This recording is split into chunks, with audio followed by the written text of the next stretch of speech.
What's up, everybody? All right. Fireside Friday. I'm here with Joseph Rizzo, David Tash. We're giving you marketing tips, help your staff and recruiting business. We make these short for a reason and give you some action steps. So this way, each one of these videos are valuable. So today we're going to talk about education-based marketing, and let Joe take it over from there.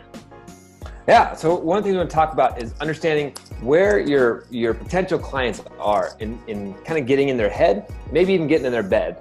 So one of the mentors I worked with before said, getting that person, lie in their bed, think about what it is that's keeping them up at night or waking them up, that's on their mind. So one of those can be a pain point, something that's like, man, I need to fix this. This is what's bothering me. This is what's going on. And when we understand and think about someone's pain point, and we call it a pain point because again, it's something that, that's it right there. That's what I need fixing. Yep. People are much more likely to move away from pain than they are to move towards pleasure. So that's a great marketing tactic, a great sales tactic, because you'll just get more responses that way. So if you can help them move away from pain that they're having, you become very valuable to that prospect. Absolutely. And the other thing is you're demonstrating that you understand and know the business that they're in. So if I can speak to what someone doesn't like from the standpoint of staffing and recruiting, it might be the fact that they don't like doing cold calling, or potentially they don't like doing the research, or potentially don't like the follow-up. It shows that I understand where they're coming from. I've done the research and I understand the difference. So when you talk about someone's pain point, it helps them identify with you and you identify with them and gets you on the same page. Awesome. Now, it's very important to realize what happens, if I'm a recruiter and I want to get more business, right? I need to understand, it's going to help me be very valuable to me. I understand what happens before my prospects actually go on Google and search, I need a recruiter, or pick up the phone and call someone that they know and say, hey, I need help with this recruiting project. Joe, you actually have a friend, your cousin, right? Who they're going through this exact same pain right now. They say, hey, I need someone to come in and help us with recruiting. And you said one of the questions was, why don't you guys do this yourself? And what was the answer? It's too much time. It takes a lot of time and effort to go through 100+ resumes. And are they good people? And for them to try to, they're going to ultimately have to make that decision, but that much time and energy, they don't have that much time and energy to go through 100 resumes. Yep. So guys, time is a pain point. So if I wanted to have a marketing message that I'll reach out to someone who is, actively hiring or looking for their next great team member, I might use time in my message. Like, hey, if you want to save time and avoid having to go through 100+ resumes to find that great team member, maybe we can do it for you.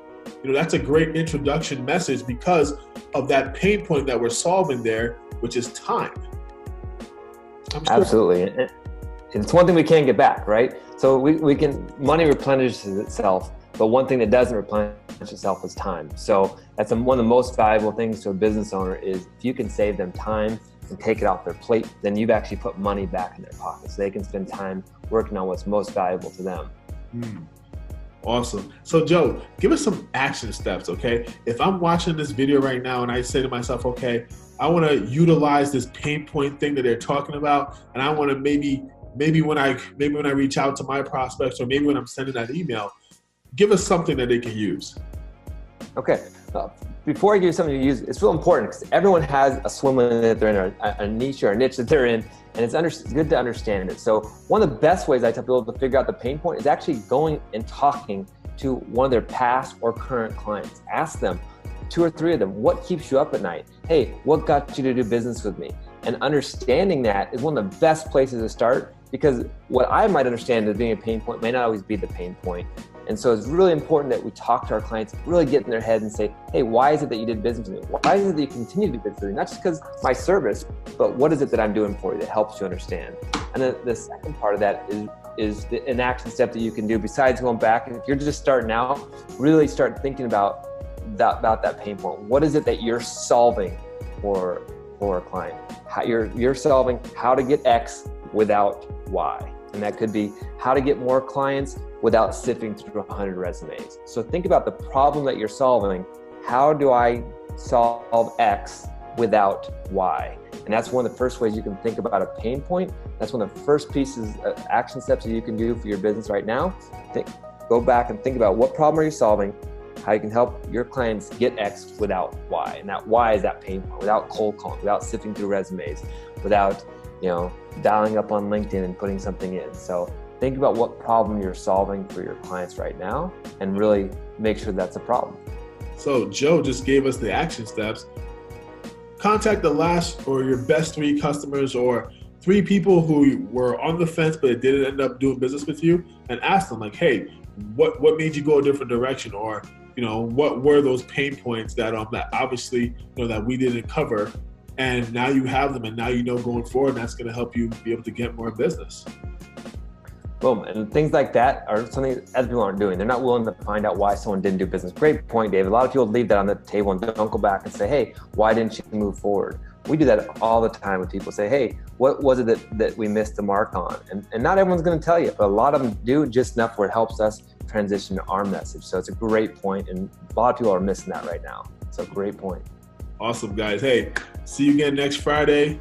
Fireside Friday. Boom. Fireside Fridays.